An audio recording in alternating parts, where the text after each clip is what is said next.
법사위가 움직였습니다. 우리 미들맨 김용민 의원이 최종 병기를 쳤는데 그 의미와 함께 오늘자 MBS만 보더라도 빨리 김병기를 날려야 하는 진짜 이유 보고 드립니다. 구독, 좋아요 쾅쾅 눌러주시고 끝까지 시청 부탁드립니다. 먼저 개혁요정 김용민 의원이 공천 헌금 등 각종 비위 의혹으로 당 윤리심판원의 판단을 받게 된 김병기에 대해 스스로 정치적 책임을 져야 한다고 말했습니다. 김 의원은 8일 KBS 라디오 전격 시사와 인터뷰에서 지금은 정치적 책임을 지는 시간이라고 생각한다. 법적 책임은 그 뒤의 일이라며 당에 부담을 주거나 아니면 정부에 부담을 주거나 하는 여러 가지 정치적 상황과 현실을 고려해서 거기에 걸맞은 책임을 지는 것을 우리가 정치적 책임을 진다고 하는 것이라고 말했습니다. 김 의원은 정치적 책임은 탈당을 의미하는 것이냐는 사회자 질문에 그거는 본인이 생각하셔야겠죠라며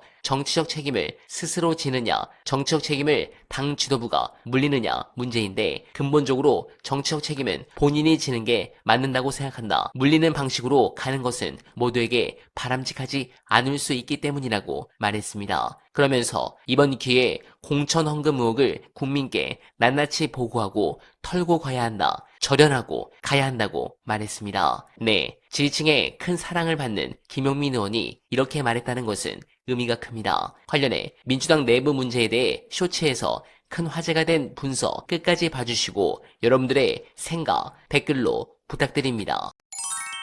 거악 앞에서 뭔가 우리가 더 깨끗하고 투명하고 열심히 살아야 된다라고 하는 긴장이 조금 사라진 면이 있죠. 그리고 지금 유시민 작가님 지적하신 거는 지역구 단위에서 항상 지역위원장, 그러니까 특히 지역위원장이 현역 국회의원일 때는 거기에서 이렇게 그 명실상부와 원탑으로 군림하는 그런 얘기들은 수시로 있어 왔단 말이에요. 여야를 막론하고. 그러니까 그런 점들에 대해서 지금 그거를 그러면 제대로 걸러내가지고 반영할 수 있는 시스템이 민주당에 있었느냐. 그게 지금 없다는 게 이번에 확인된 거 아니냐. 아니 내지는 부실하다는 게 확인된 거 아니냐. 이 말씀은 너무나 적절한 지적이신데 이게 사실은 쉽지 않은 문제죠. 그러니까 이거는 결국 당원과 시민들이 적극적인 참여를 해결할 수밖에 없어요. 그러니까 지역위원회가 어떻게 구성돼서 누가 거기 가가지고 무슨 얘기를 하고 어떤 사람들이 시의원, 구의원 공천 받는지 모른단 말이에요, 사실 잘. 그러니까 이제 지방의원 없애야 된다 막 이런 식의 극단적인 주장으로 나오는데 그렇다고 해서 지방의회를 없앨 일은 아니고 이거를 건강하게 잘 다시 육성을 해야 될 필요가 있는 거고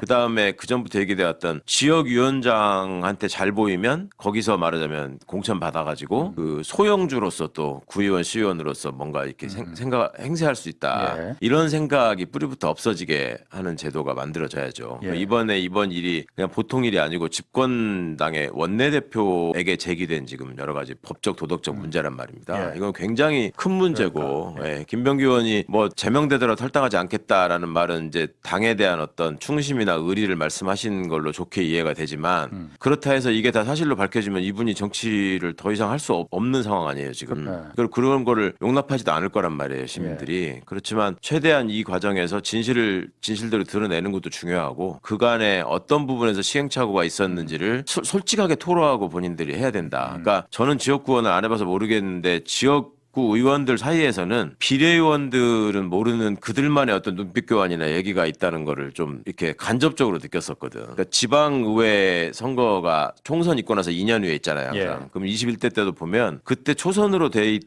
사람들은 제일 진짜 힘들어하더라고. 지방의회 그러니까 지방 선거 때 본인이 어느 정도 역할을 하고 거기에 어떻게 임해야 되는지에 대한 그게 굉장히 심각한 문제들이 많아요. 재선 3선이 있다고 해서 그게 없는 게 아니야. 그게 무슨 말이냐면 어떤 지역에 예를 들어서 여기가 서대문이잖아요. 그러면 홍사훈 후보가 초선으로 전략공천이 돼가지고 국회의원이 됐다고 해보세요. 근데 원래 이 지역은 20대 때는 최강욱이가 의원이었고 19대 때는 조수진이 의원이었어. 그러면 그 사람들이 다 있는 거야. 수도권에는 특히 그래요. 그러면 그 분들의 일종의 세력들이 있고 거기에 속해 있는 분들이 있는데 이게 지방 선거 때가 되면 다 그분들이 이제 뛴단 말이에요. 공천을 바라고. 된다고. 그러면 의원은 국회의원은 뺏겼지만 나머지 우리가 조직은 우리가 더 많이 크고 갖고 있기 때문에 우리가 이거 해야 된다. 이런 식의 파열음이 많이 생기거든요. 그럼 그럴 때 새로 거기 전략공천으로 들어온 홍사훈 의원 같은 사람은 지역 기반도 없고 와가지고 2년 안에 모든 걸 다 파악할 수도 없고 그리고 자기가 와 있을 때 이미 시도 구의원들이 있으면서 자기 선거를 도와준 사람들이란 말이에요. 어쨌거나. 근데 그 사람들과의 관계를 어떻게 설정할 것인가. 그러면 새로 데려오는 사람들은 그러면 어떻게 선발해가지고 어떤 공정성에 실력의 의문이 없이 그분이 공천받을 수 있도록 할 것인가. 이게 사실은 굉장히 어려운 문제더라고. 그 시스템이 지금 부실하다는 거거든. 근데 그게 이제 지역 정치라고 하는 게 소위 말해서 그동안은 이렇게 끼리끼리 하는 상황이 되기 때문에 그게 가능한 일이거든. 그러니까 예를 들면 협박을 할 수도 있단 말이에요. 당신 누구 때문에 지금 국회의원 됐는데 나를 안 시켜주겠다는 거야? 그럼 다음 선거 때 두고 봅시다.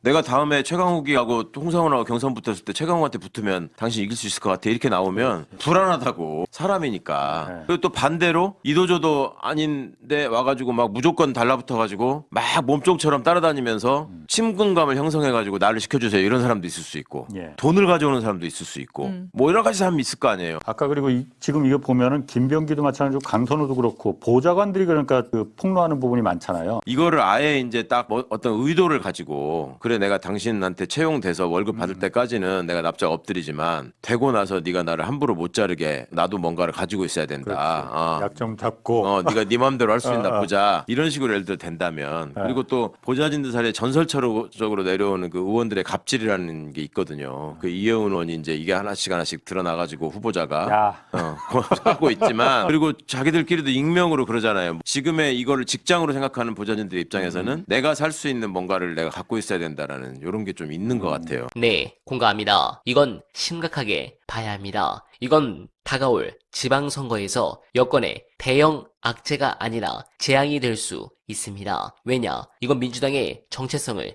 파괴하는 일이기 때문입니다. 우리가 왜 저쪽 당을 구태라고 비판합니까? 돈으로 공천 사고 팔고 권력을 사유하기 때문 아닙니까? 그런데 민주당 안에서 돈봉투 소리가 들린다. 이건 단순히 누가 돈 먹었대 하는 가십이 아닙니다. 너희도 똑같은 놈들이잖아 라는 대중의 비수 같은 질문에 직면하게 되는 겁니다. 해법은 딱 하나입니다. 선수를 쳐야 합니다. 경찰이 수사해서 결과 내놓기 전에 당이 먼저 자체 감찰을 해서 낱낱이 밝혀야 합니다. 만약 사실이다. 지위 고하를 막론하고 그게 누구의 측근이든 상관없이 즉각 제명하고 정계 은퇴 시켜야 합니다. 아니, 당 차원에서 검찰에 고발해야 합니다. 민주당 지도부에 고합니다. 온정주의는 독약입니다. 우리 식구인데 하며 머뭇거리다가는 당 전체가 저 부패의 늪에 빠져 죽습니다. 지금 필요한 건 변호사가 아니라 집도입니다. 썩은 살이 보이면 비명을 지르더라도 도려내십시오.